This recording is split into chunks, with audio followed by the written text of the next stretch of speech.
Bonjour mes frères et sœurs en Christ, bonjour tout le monde. Je bénis Dieu et je bénis sa parole et je remercie Dieu de m'avoir encore accordé le souffle de vie et la force à mon corps et la vigueur à mes muscles. Je me suis tenu debout devant vous pour vous proclamer la bonne nouvelle, car mon Dieu m'a soutenu.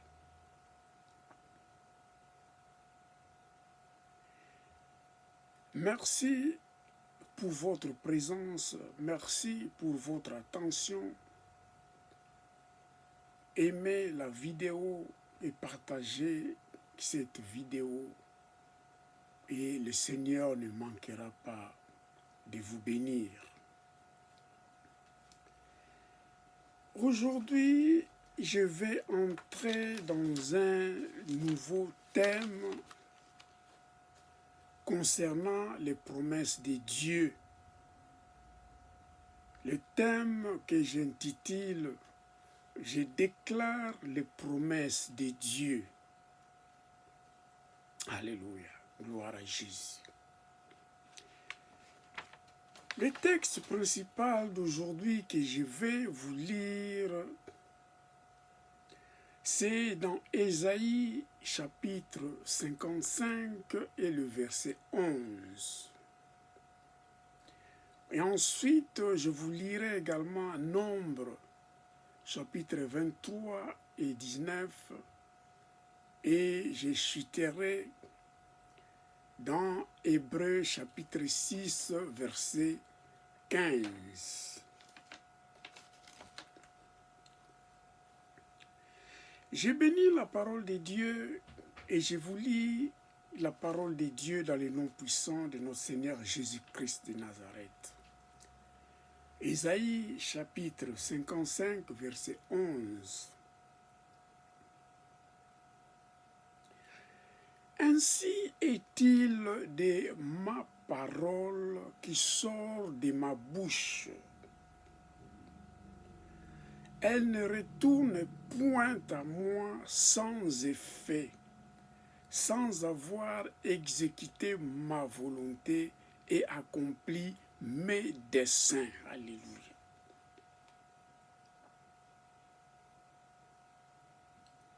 Ici, notre Dieu veut simplement nous dire que la puissance qui est derrière sa parole accomplit toutes choses. Une fois que la parole de Dieu sort de sa bouche, ça doit s'accomplir car notre Dieu est fidèle. Alléluia.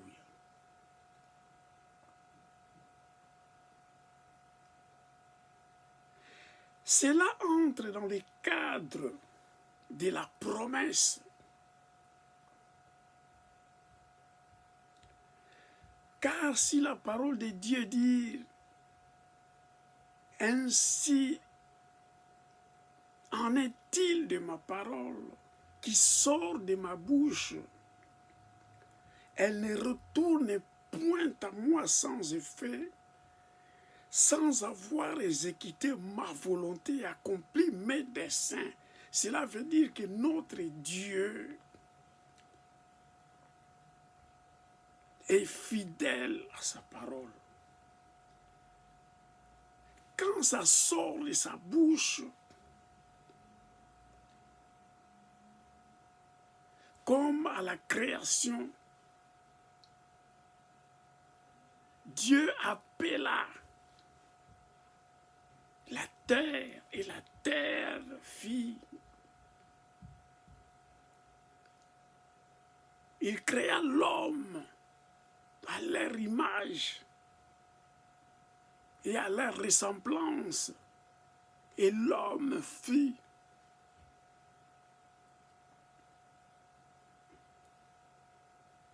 Il a dit que le soleil soit là, et le soleil était là.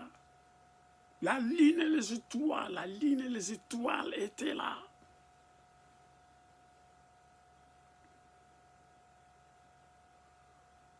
Donc la puissance de la parole de Dieu est dans sa fidélité, ça doit s'accomplir, ça doit se réaliser. Cette parole qui sort de sa bouche, alléluia.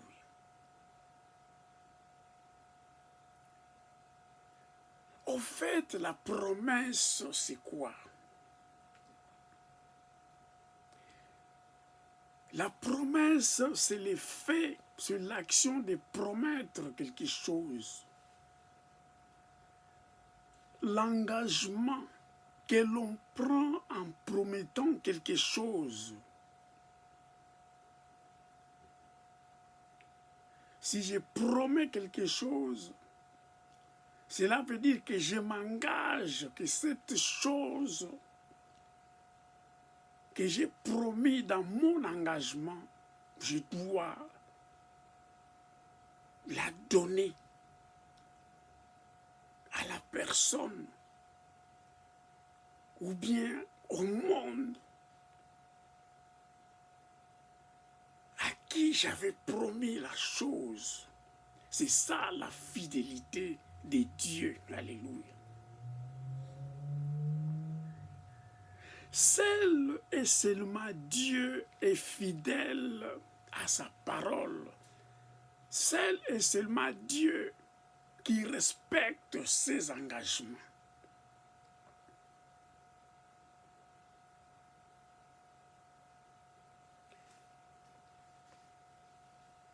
Sans nous tromper, nous savons que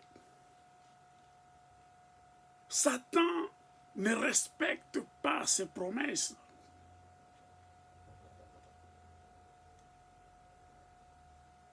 Parce qu'il a été créé pour adorer Dieu, pour organiser,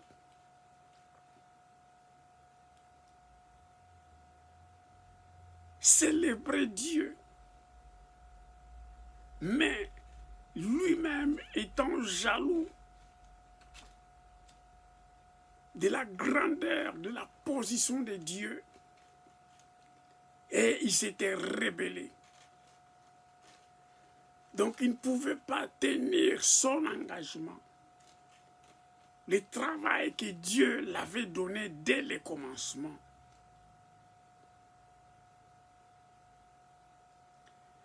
C'est un menteur dès le commencement. On te donne un travail, tu t'engages, tu acceptes, et à la fin, tu te révoltes, tu te rebelles, et tu tournes le dos à ton engagement. Ça, c'est Satan. Nous, les hommes,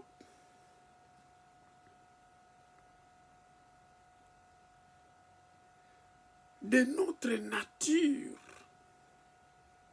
nous ne pouvons pas satisfaire à tous nos engagements.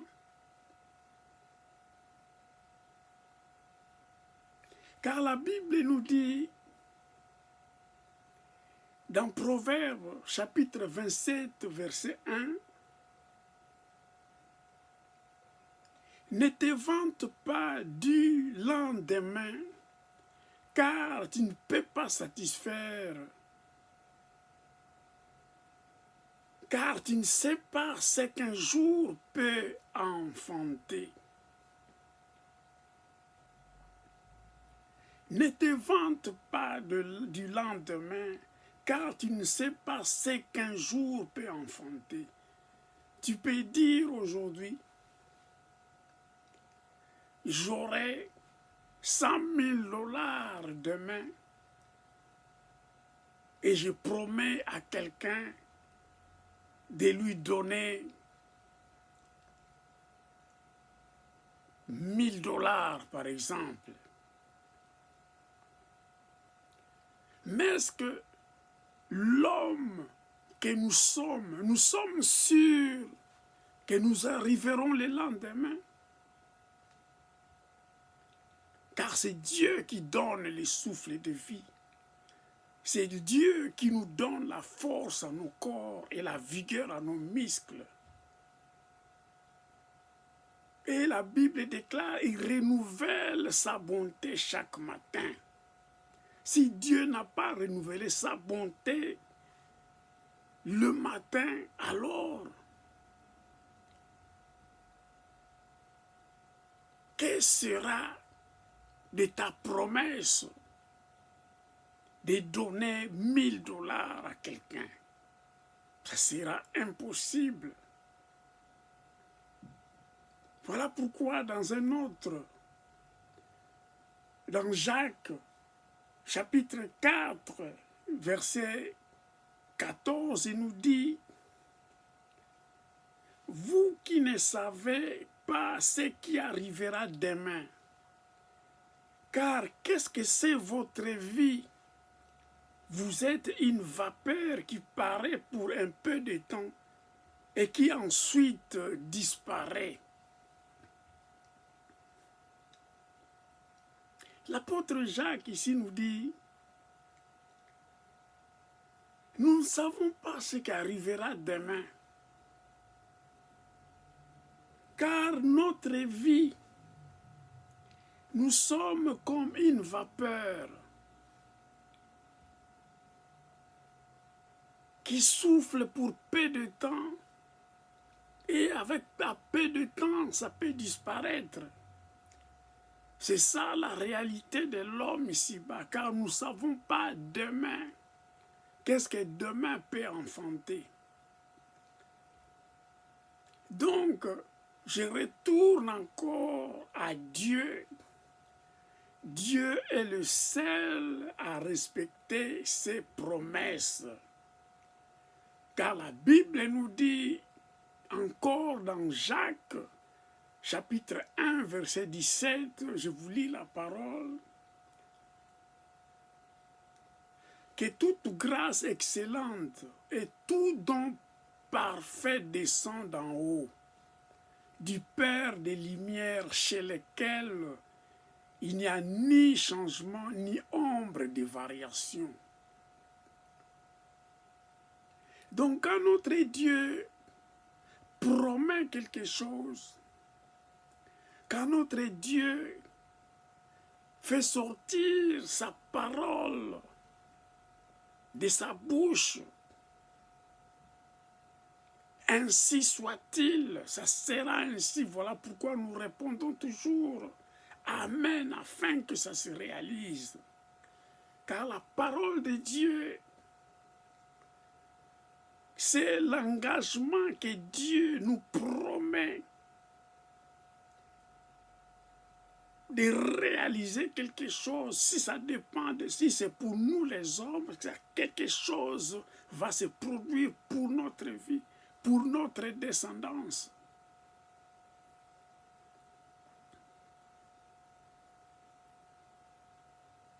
Quand il promet quelque chose, quand il avait promis à Abraham, il avait promis à Isaac et à Jacob, quand bien même le siècle passeront, sachons-les bien que notre Dieu est fidèle. Et cette parole, cette promesse, la promesse qu'il nous donne en s'engageant, ça doit se réaliser. Peu importe le temps que ça va prendre, mais notre Dieu est fidèle, ça s'engage. Il sait comment s'engager.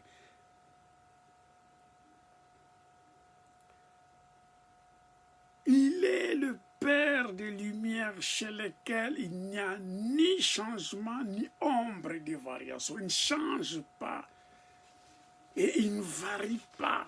Ce qu'il a dit, ça sera ainsi et ça doit se réaliser selon sa parole. Alléluia. Je retourne encore dans le texte principal, dans Isaïe 55, 11.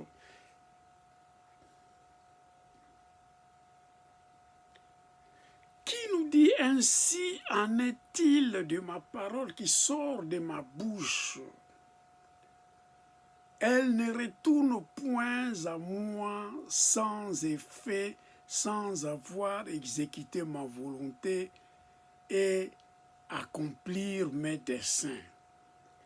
Donc toute parole qui sort de la bouche de Dieu, la parole de Dieu, la Bible, la Sainte Bible que nous lisons, c'est inspiré par Dieu, donc c'est la parole de Dieu.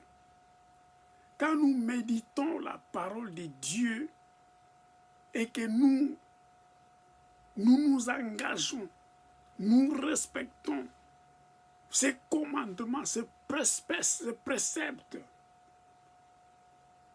la parole qu'il a proclamée dans ses saintes écritures,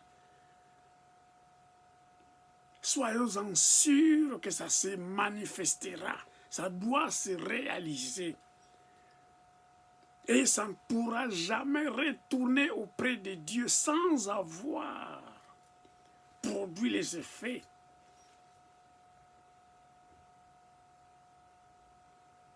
Voilà pourquoi il y aura toujours le soleil. La nuit arrivera toujours. Le jour sera toujours là et la nuit arrivera toujours. Ça va continuer ainsi jusqu'à ce que lui-même arrêtera ce processus. Personne ne pourra arrêter ou fermer ce que Dieu a proclamé de se manifester. Il y a des grimaces de l'ennemi de Dieu, l'ennemi des hommes, c'est Satan et ses adeptes. Ils chercheront toujours à mettre des entraves afin que ce que Dieu a proclamé pour nous, pour toi ma sœur, pour toi mon frère, pour ta famille, pour nos familles, de se manifester. Satan est là pour faire des entraves, pour mettre des entraves, des cales afin que ça ne se réalise pas. Mais ne nous décourageons pas, car la parole de Dieu doit produire ses effets. Et le dessein, c'est que Dieu avait voulu que ça soit. Et ça sera ainsi. Ces desseins.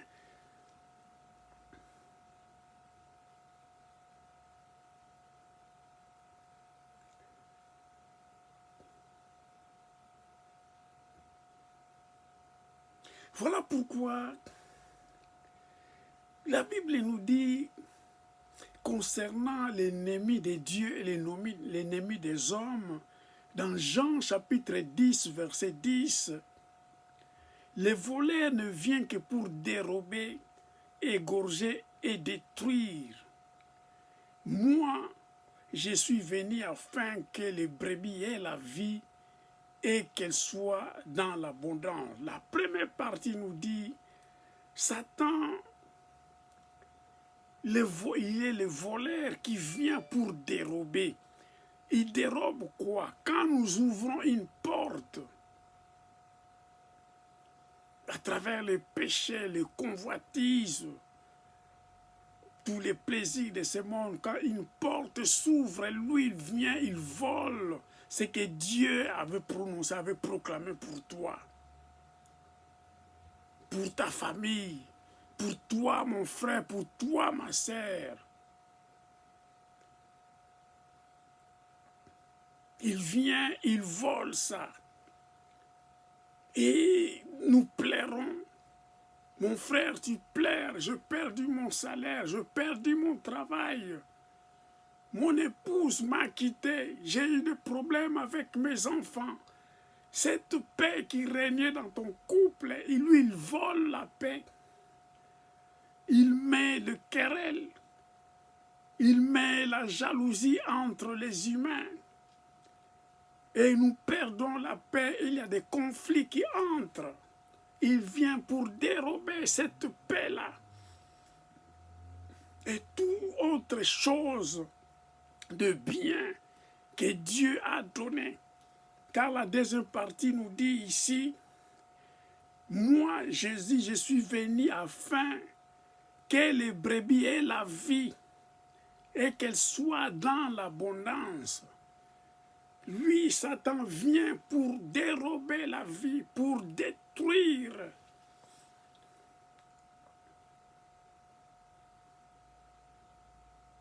Voilà pourquoi fuyons les œuvres des ténèbres, fuyons les péchés, soumettons-nous à Dieu, résistons au diable et il fuira loin de nous.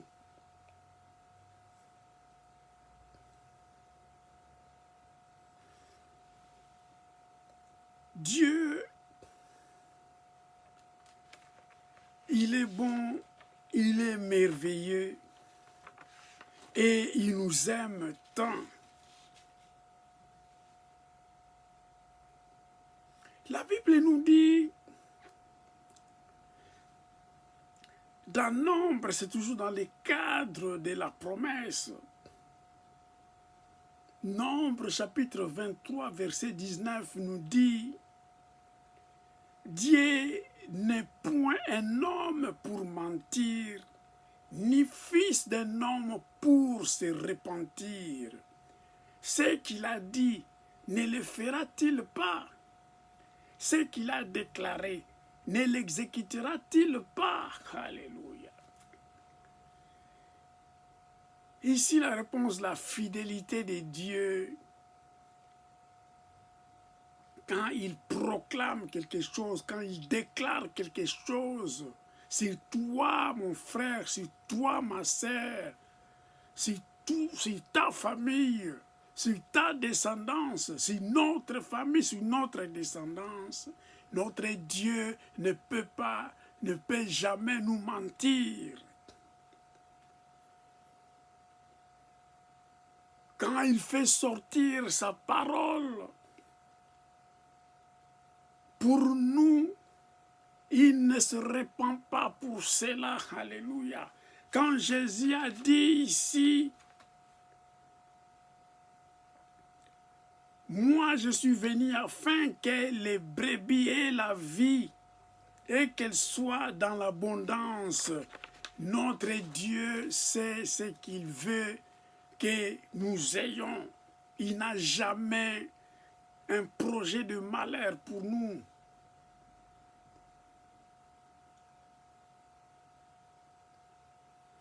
Donc quand Dieu dit quelque chose pour nous, il ne ment pas, ça doit se réaliser. Comme sa parole qui sort de sa bouche dans Ésaïe 55, 11. Ça ne retourne pas auprès de lui sans avoir produit les effets, sans avoir accompli son dessein, sans avoir exécuté sa volonté.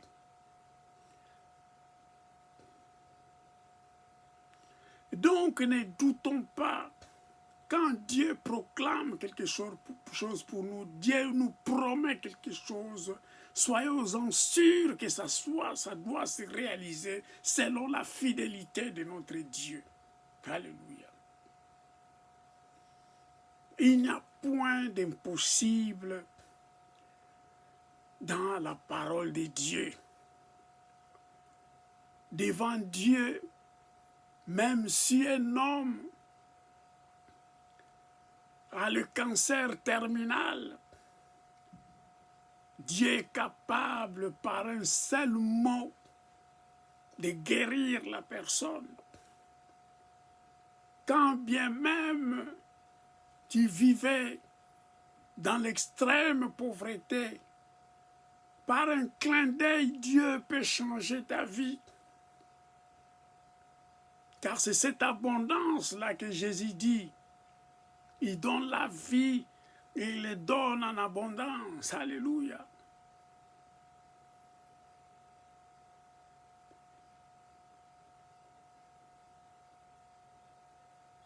Donc Dieu est bon et merveilleux pour nous.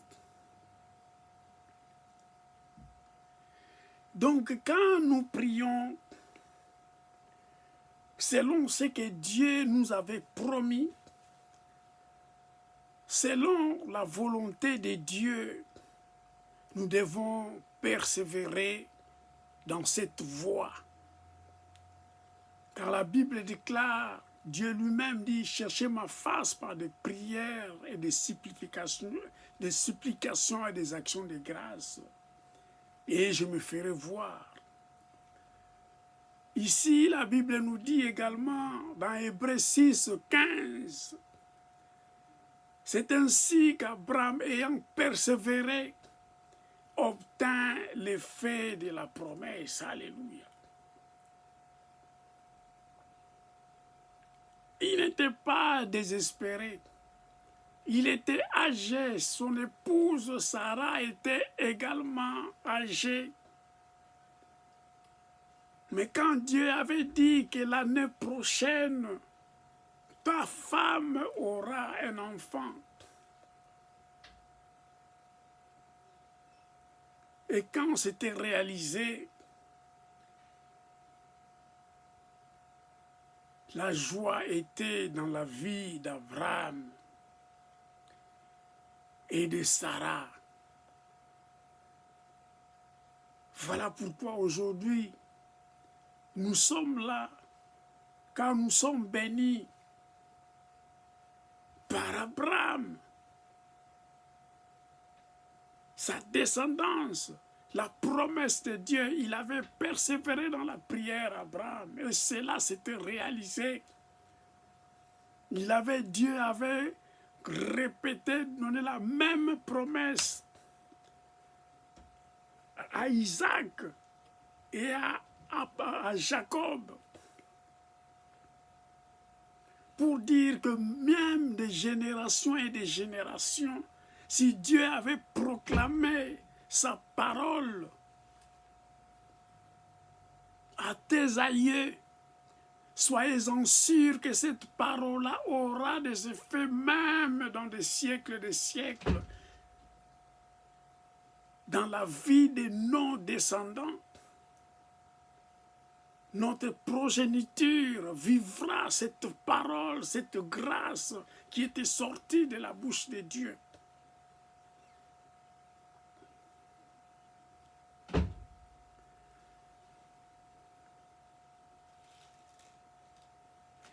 Notre Dieu est bon, il est miséricordieux et comme il dit dans sa parole, dans Jérémie, chapitre 29, verset 11, « Car je connais les projets que j'ai formés pour vous, dit l'Éternel, projets de paix et non de malheur, afin de vous donner un avenir et de l'espérance. » Notre Dieu, quand il promet quelque chose, d'ailleurs pour nous les humains, pour nous les hommes, notre Dieu n'a jamais eu un projet de malheur pour nous. Il a le projet de paix pour nous. Voilà pourquoi persévérons dans la prière. Demandons à Dieu afin que cette paix-là, ce projet qu'il a formé pour nous, c'est pour la paix. Demandons cette paix-là dans nos vies, dans nos familles, dans nos entreprises, dans tout ce que nous faisons dans nos pays. Alléluia.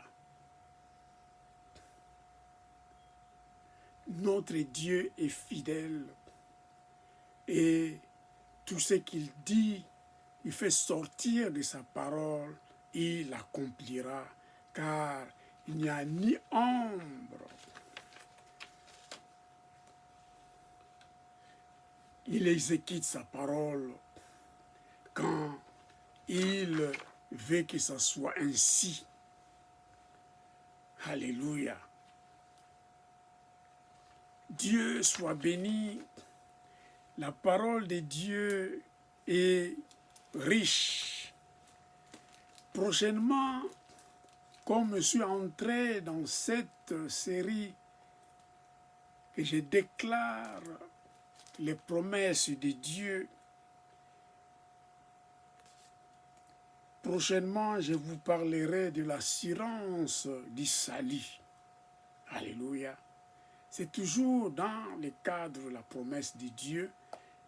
Prochainement, je vous parlerai de l'assurance du salut. Alléluia. Soyez bénis et à la prochaine. Gloire à Jésus. Aimez la vidéo et partagez la vidéo à d'autres frères et sœurs qui en ont besoin pour connaître qu'est-ce que c'est les promesses de Dieu. Alléluia. Bye bye encore. Bye bye.